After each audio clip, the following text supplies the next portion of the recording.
Segundo livro dos Reis, capítulo 22. O reinado de Josias de Judá. Josias tinha 8 anos de idade quando se tornou rei de Judá. Ele governou 31 anos em Jerusalém. A mãe dele se chamava Gedida e era filha de Adaías, da cidade de Boscate. Josias fez o que agrada a Deus, o Senhor. Ele seguiu o exemplo do seu antepassado, o rei Davi, e não se desviou nem para um lado nem para o outro.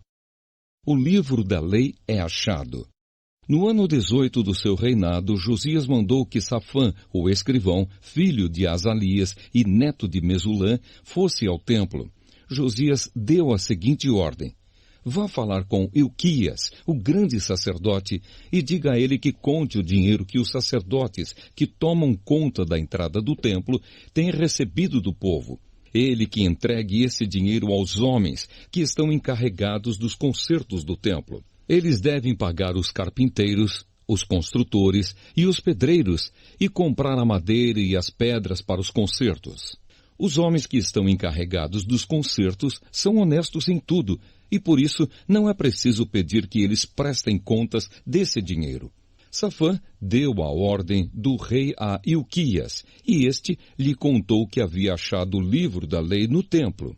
Ilquias lhe entregou o livro e ele o leu. Depois, Safã voltou e contou ao rei o seguinte: os seus servidores pegaram o dinheiro que estava no templo e o entregaram aos encarregados dos concertos. E Safã disse também: tenho aqui comigo um livro que Ilquias me entregou. E leu o livro em voz alta para o rei.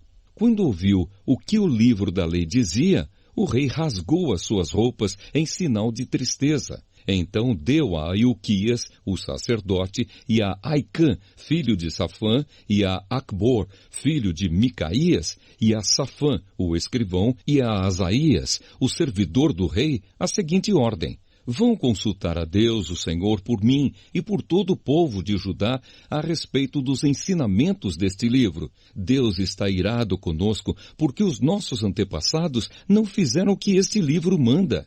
Ilquias, Aicã, Abdom, Safã e Asaías foram falar com uma profetisa chamada Ulda, que morava no bairro Novo de Jerusalém. O marido dela, que se chamava Salum, filho de Tikva e neto de Arás, era o encarregado da rouparia do templo. Eles contaram a Ulda o que havia acontecido, e ela lhes disse que voltassem e dessem ao rei a seguinte mensagem: eu, o Senhor, o Deus de Israel, vou castigar a cidade de Jerusalém e todo o seu povo, como está escrito no livro que o rei leu. Eles me abandonaram e têm oferecido sacrifícios a outros deuses, e assim me fizeram ficar irado por causa de todas as coisas que têm feito. A minha ira se acendeu contra Jerusalém e não vai se apagar. Eu, o Senhor, o Deus de Israel, digo isto a respeito do rei. Você ouviu o que está escrito no livro e se arrependeu, e se humilhou diante de mim, rasgando as suas roupas e chorando quando ouviu como ameacei castigar a cidade de Jerusalém e o seu povo. Eu vou fazer com que Jerusalém vire um lugar horrível de se ver, e o nome desta cidade será usado para rogar pragas. Mas eu ouvi a sua oração e por isso, só depois da sua morte é que vou castigar Jerusalém. Vou deixar que você morra em paz. Então, os homens levaram ao rei essa resposta.